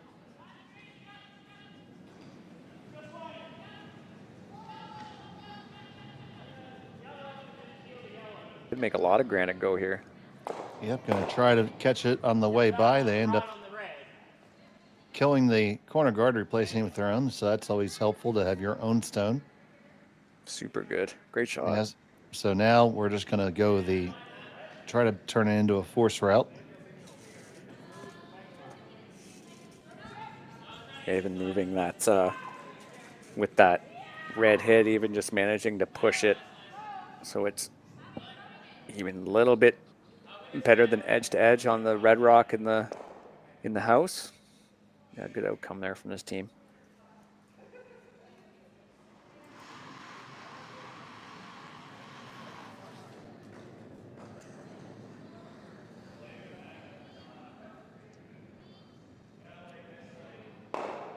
And they won this last year.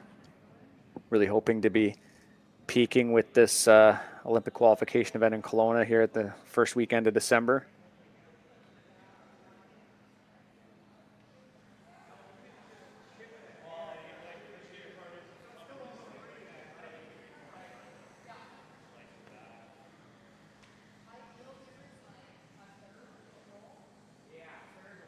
A long discussion here.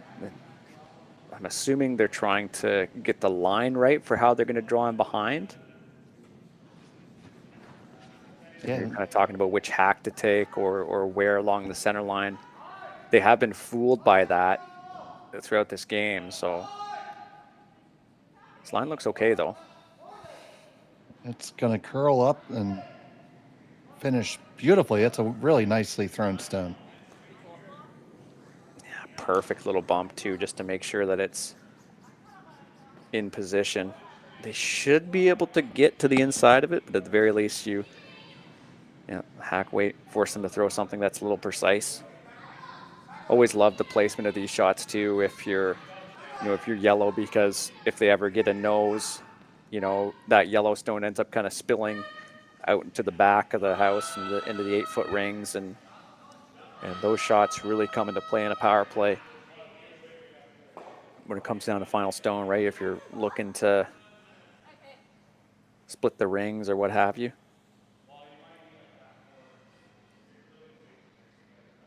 So, bit of a touch shot, one of the more challenging ones they've been asked to make. And I think they see too, if you just tick the guard, that's okay. You know, it's if you end up hitting that red, making sure that yellow is exposed is totally fine. So go calling the line. Tori on the brush. Well managed. Past the guard. Ticks it, pushes it out. Will it get all the way clear? Not quite. And that's what I was just saying about that angle where the yellow just kind of spills down to the bottom, because now you're in a position where, you know, you set up a really long double, or you can start to make things really difficult for the team that has the hammer. if you make this shot really nice, put it somewhere, you know, and forcing a long crosshouse double or something, or a nice freeze, you know, you're suddenly looking at a force. You see, Kyle suggested the hit and the roll all the way across the house. That's so tough to control. I like this corner freeze. I think that's a really good idea. I think it's the best call on the sheet. Yeah, because then, you know, you're forcing maybe something precise out of this Japanese team, right? Maybe. And if they do, you know, again, you still really should be stealing in reality. You know, you probably still need that. So, you know, forcing isn't good enough. I think you need to be in a position where there's a yellow rock that needs to be removed, or a really precise shot from this Japanese team at the very end, you know, to score 1 or 2 or 3 or 4. You know, you gotta start thinking about where can we put these yellow rocks that are tricky when it comes down to crunch time. And I think a freeze does that. While they discuss that, we have our first final score of the draw. Gill and Hewitt took 4 in the 7th to make a 11-4 victory over Kim and Jung. Over on sheet 2, Bray and Rios have a 4-stone lead, playing end number 7. There you go. You see that?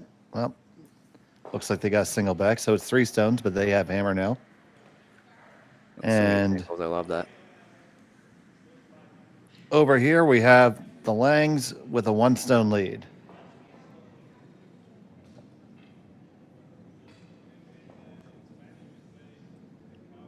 Wasn't going to try to butcher that surname again. Yeah, such a strong field here at Martensville. Obviously, a lot of teams in this part of the country getting prepped, but have 7 of the top 18 teams in the world. Amazing.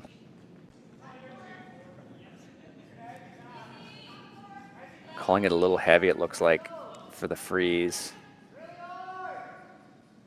I think it's coming down okay. Bumping back a little bit's okay, I think. It's going to have to get there. Oh, no. Interesting. Okay. Well, not the greatest miss in the world. It's still possible for you to obviously get something underneath that and hope for, you know, if you could manage to get a yellow somewhere in between that line of stones, like a hit and roll or something, or a draw. But yeah, that's not ideal. I think the line was pretty close. Man, it's too bad. Because if you make that freeze perfectly, you know, that Yellowstone is so far, I'm going to use the term advanced in the house. It's so high in the house that, you know, you start thinking about, okay, it might, if you make the perfect freeze on it and they start to remove it, it might take a shot or 2 before you're able to properly get it out the back of the house. But yeah.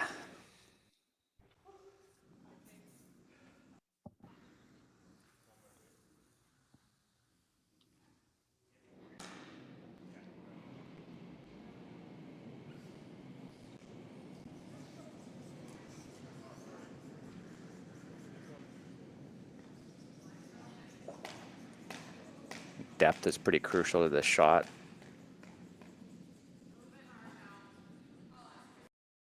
Trying to get the weight right.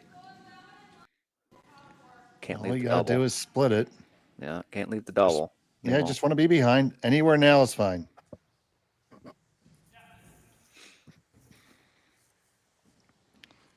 Freeze as if your life depended on it, but if not your life, the game does. Yeah, no doubt. Yeah, this is certainly going to have to be shot.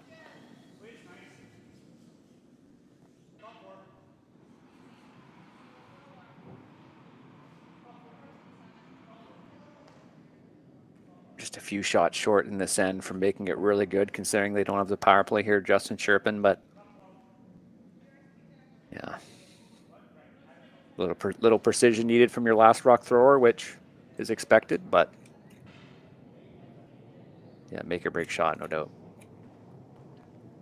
So talking about the line, talking about the weight, talking about the path, all things you have to calibrate, and there's only 2 people to do it.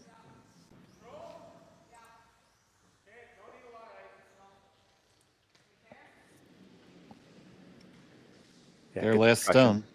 Good discussion considering they're coming across the center line. Sorry to interrupt there, Dave.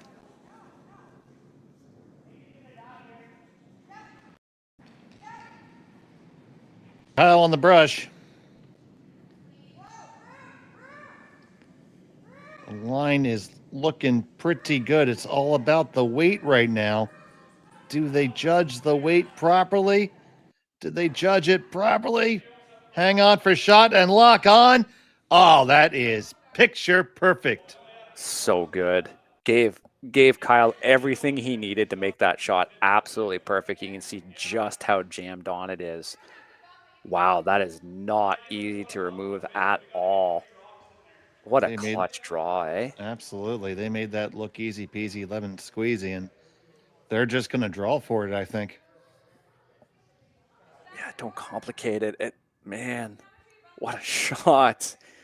Yeah, again, it was like one of those, I think Kyle had that mismanaged draw there from Sherry early on, but just liked it right away. You could tell he knew exactly, again, a little down weight, but again, gave it to the sweeper, right? Let him sweep it a little bit, let him put some weight on it. And also a good line call here from Kyle too, just to make sure it was dead on. He saw him looking up towards that red. That is just perfect.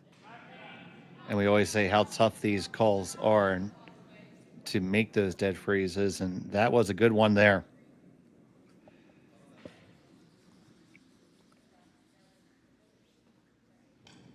So here we go. Final stone of the 7th end.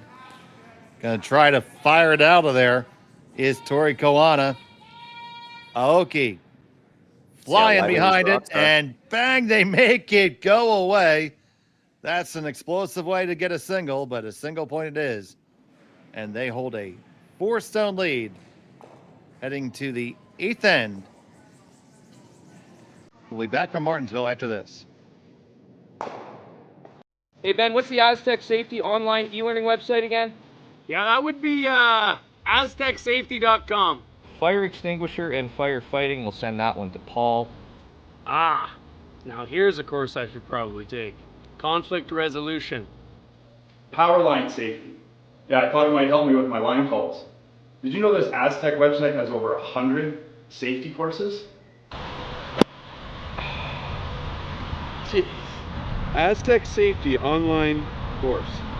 Ground disturbance. Could have used that a few seconds ago.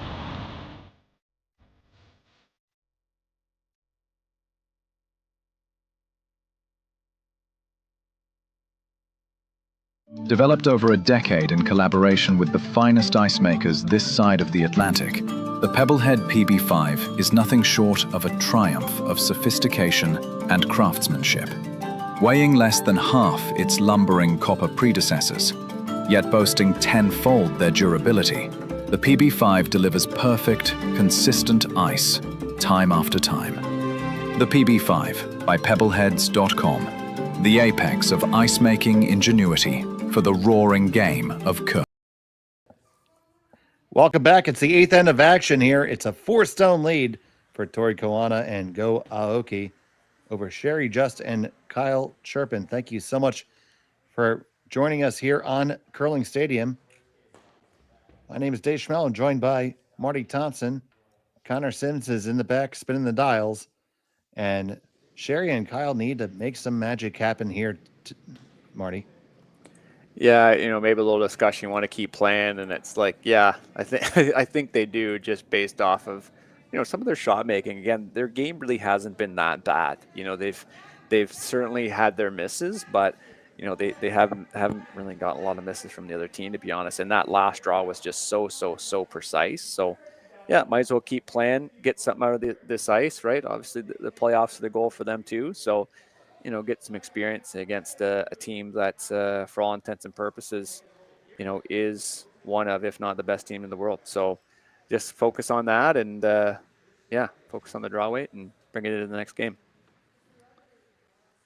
So you see that first draw from from Sherry wrecked there. Yeah, not ideal, but maybe play with a little bit of fire. Having an extra guard here anyways might be might be worthwhile. I think, you know, the tactics board for doubles seems to kind of be thrown out the window when you need to score this many. You know, when you don't have the hammer at the end, just, you know, because there's so many variables that need to kind of go your way, most notably misses from the other team. Well, it's right there between the sheets. It's the Churchill Brewing Company doubles board.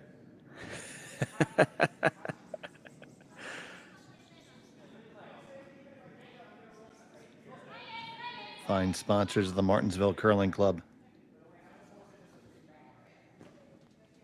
Oh yeah, and maybe this one's on the guard too. I'll tick there, yeah. So, okay. Little bit of opportunity. How do you jiggle in there? Yeah, and I think how do you maintain rock position at this point, right? You've got 4 stones left. You know, you have to think that one at the back is it will eventually leave, but how can you start to think about getting those right in those right spots? You really need perfection from every shot, which is why, again, they're just taking that extra time to talk. I always like this too, right? I think sometimes people don't see the rationale for this if they haven't played doubles, but I think from this perspective, you know, they're walking through every shot. You know, they kind of know what they're doing. They're agreed on it, but you know, the strategy is certainly more of a team aspect. So obviously, comes down to the shooter being confident in it, which it does appear that Kyle is. But you know, talking about, you know, how you're going to throw it, what you're going to do, you know, what's a second best outcome, you know, that I think is just, that communication part is just so crucial to doubles. You know, you just win more when you do it. So the next stone on the way from Kyle.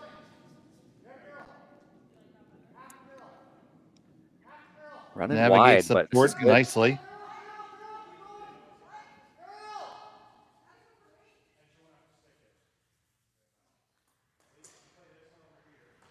And right there to the top of the button. Don't have to worry about being shot yet. Just need to get yours in there because 4 of them have to score at the end. Yeah, really nice spot. I like having that separation off that red too, just, you know, kind of understanding what this next team is probably going to do. That's going to be throwing the stone, just trying to throw a bullet. So yeah, no, that's a really good draw. And again, just all about executing every shot and giving yourself the best outcome. Yep, you have to get them in there, then eventually find a way to, oh, how's the best way to describe it? Bring that back one into play. Yeah.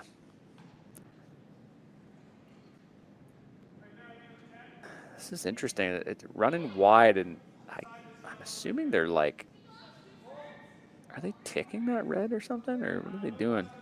I think they're just looking to draw right on top, and it was just always a little wide. Well, oh wow, it might have just kissed it there. Oof. I think it did just give it a little peck on the cheek. Just ran wide at just that big set, and I didn't really think that was going to come back. Let's see here. Did it grab it? Coming up to it. And ooh. Maybe it just blew in its ear. I like that one. That's better. In that case, I think that was a bit of precision from this Japanese team to try to play it wide because you wanted to have that rock, you know, exposed as much as possible, right? Because you want to be able to have that run later in which you can kick that yellow stone out that's at the top of the button. I think that was deliberate, but man, were they tempting fate that close to that guard. Like you can kind of see Go looking up, and then he took the broom off. That's like an awful amount of precision and real trust that it's going to come back and be perfect. Because I'd assume that was their A++ shot, was just to be right where it is there. Wow, that's a really, really nice outcome. Because yeah, again, you can see even from Justin Cherpin's perspective, that red rock is such a problem.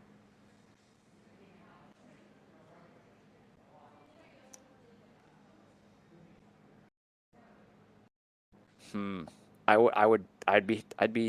want to keep these guards as best you could. I think. Yeah, it feels too You know what I early for that. mean? Yeah, it's like kind of just. I wonder if maybe you And need if to you come do it, around. you just want to do it with a jiggle weight. Yeah. Yeah, pack a house or something. Yeah, just enough to move it around. Because I think there's a way. I think what they're seeing is there any way for us to actually push that redstone that was just thrown out into the open?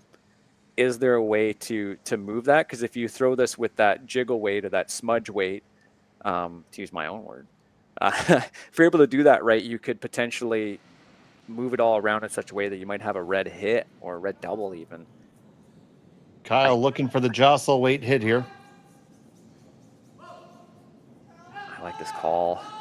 A little bit more weight than we were expecting, but we'll see. They stuck the guard right there, and they do jostle it around. Pretty good. That yellow sticks around. That could be key. Wow. And look at where those yellows are. This was, okay, this is a case where us commentators, we think we're right. We're wrong. Because this was like an all or nothing shot, and it makes such total sense of the angles that they played here.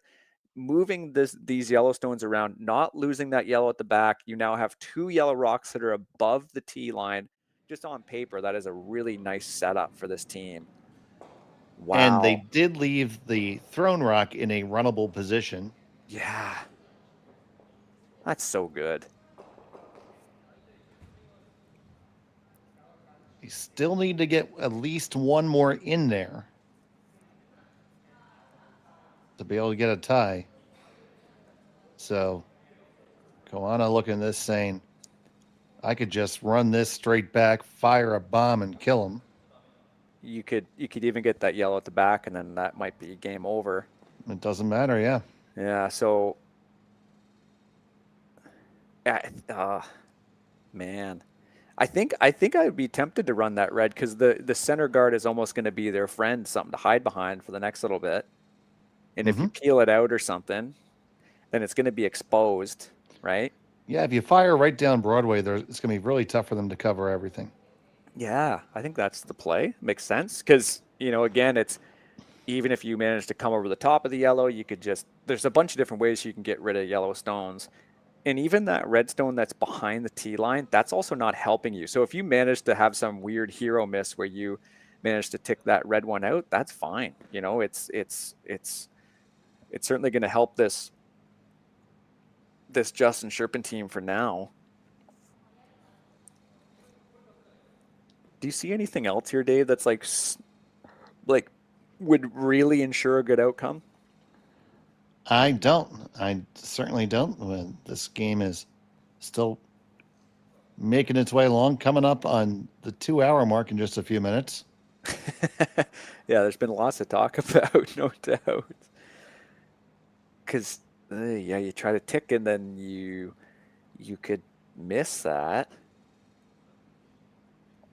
I'm kind of shocked that they don't like the run down the center, Dave, only because the one time they played it was just automatic. Like, I think they played it again one more time, but they felt like they had the line really good. Well, it was the first instinct too. Yeah. And usually that's the right call. So I always say, if you're deliberating this much, I'd almost go back to what you initially wanted to go. And doubles is so fluid. You need to sort of have goals in mind when you're making shots, right? Be like, okay, the scoreboard is this, therefore what? Like what's our outcome in the end? And I think for this team, it's like, you only need to remove, in theory, 1 yellow stone out of this house at some point, right? So if you end up ripping this and you clear it, then that's okay. It's open for you to remove a stone later. So yeah, I'm assuming they're running, but or sort of they had this sort of yellow kind of shot in mind. There's just a way that I think if you hit a thin part of that yellow stone that's in the top 8, it just goes and jams on that yellow, and then you have 2 stones that are in the 4-foot. And in the meantime, Perrette and Rios won their game, and the Langs won their game, and the Dow Jones Industrial Average is up by 150 points. Good thing I invested.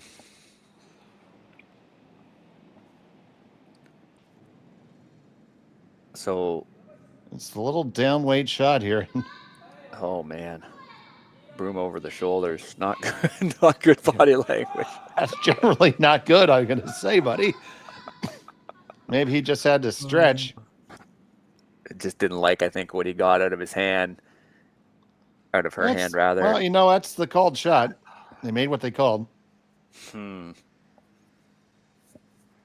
Now, I think red is, that red there that they just tapped is still a third shot.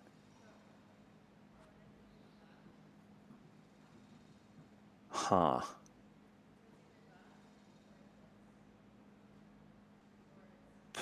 I wonder if you hit this and roll open like that, and then you force this Japanese team to try to protect against you somehow removing that redstone at the back of the button, right? Like if you make this shot, you know, you're sitting all but first or second shot with that redstone, and then you hope that there's something for you, because you do have that yellow to run in. They'd have to maybe guard against that, right? That's just such an interesting end, because you need to you need to use that yellow stone that you're throwing. This yellow stone needs to be a counter. So yeah, I think that's your shot. Just like a little back house weight. You know it's going to curl a lot inside out. Make sure you tuck it behind that guard. That click was the activate ticker. Thank you so much. Yeah, because oh man, they have an avenue here, I think, to getting four. Well, it's possible. I'd say A street. a small path. Avenues are pretty wide. Yeah, maybe a cattle path. Yeah, but still, it's something.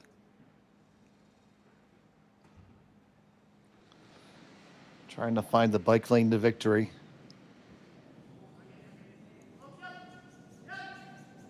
Kyle Cherpin with his last of the eighth. Working hard to hold this one. They're going to make the hit. Will it flop at all? No, it stays right there. Interesting. Well, now if you do this red, and a yellow, like this run. They sit second, third, and fourth right now. Or, yeah, you just try to protect against them tying the game, right? Mm-hmm. Yeah, because right now you don't even have to worry about the backstone if you run the long yellow in. Yeah, and I don't think they have anything else to score for. Like they could maybe try to hit the one that they just threw, but throw it inside out or something. But where your shooter goes is the question. I think this goes back to had you just ran that red back a couple stones ago. Oh yeah, no question. That was an uncharacteristic strategic error from this team, I would say, just because again it still is now such an issue for you. Yeah, that's what got you here. You wouldn't be here right now. Yeah, no question, no question. And they'll watch it back and they'll see that. Yeah, no doubt.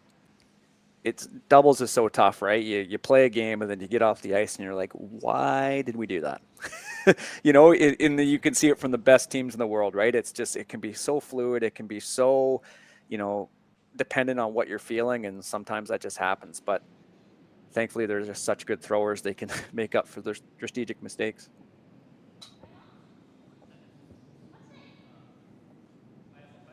So here we go. They're just going to cover up the guard here. Yeah, you want to get it to the corner. Ooh, a bump isn't good. Bumps and stays open and accessible. Oy. Probably good enough. I think you get away with that. Yeah. That's a good shot. That's a really good shot.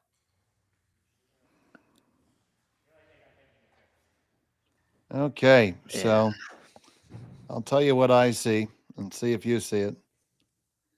Go ahead. You throw the same way that you just did to get to there, even closer to the guard, and use that stone to push out the red in the bag. That's what they're looking at. Yep. You only need to push that red stone as far as your shooter's going to roll. right? That's So, correct. and then, if you end up throwing a bit of weight, right, you really only have to contend with that redstone that's in the top, biting the top 12. Yep, that's Fully all in that. the 8-foot. Yeah, that's all that's in the way. Wow. Yeah, this is It's makeable. yeah, I think so. Just with knowing how much it's going to curl. Yeah, you just Certainly not an easy shot, but it is at least a paved bike path. the bike path. Hey, as a cyclist, bike path's a dream. So sometimes it comes down to thinking that way. But yeah, this is certainly makeable. Yeah, really big shot. So to stay in the game, Sherry Just needs a miracle here. Final stone of the 8th. Going to come across the face of her own, push it onto the one in the back, and hold it all for 4. It's got to curl a little bit more, a little bit more. Oh, it does not come up enough. And it will be a win for Koana and Aoki by a final score of 6-3. Yeah, just a little up and maybe a little narrow on that one. You could see it kind of riding the center line a bit more than Kyle's. I mean, I think this team certainly was full value for getting a shot at the end, even if it was a hero shot to try to win, because they certainly had their misses, but they contended well against a really top team. And yeah, looking forward to a lot more good doubles action here this weekend. This game was fantastic. And we'll be right back on the air at 3 o'clock. So make sure you keep it here on Curling Zone. At 3 o'clock, we have Matsumura and Tanita versus Springer and Springer. I'll be joined by Gord Coppathorn at 3 o'clock Central Time. But for right now, for Marty Thompson and Connor Sims, I'm Dave Schmel. Thanks for watching Curling Stadium. Good day. Live curling rocks. And this November, the best in the world are coming to Tahoe. Get your seats now at gsoctickets.com. But hurry, early bird pricing ends soon. Hey guys, what can I get started for you today? Bananas away, regular? And I'll have the Rip Berry, but can I get vanilla oat milk? And I'll add spinach and ginger. And can I substitute the raspberries for strawberries? Also add the chia and hemp seed, and definitely have the power booster and the collagen booster. And can I get that blended twice? Wow. For Alicia, Custom Chaos? One of a kind. You're one of a kind. Booster Juice, freshly made your way.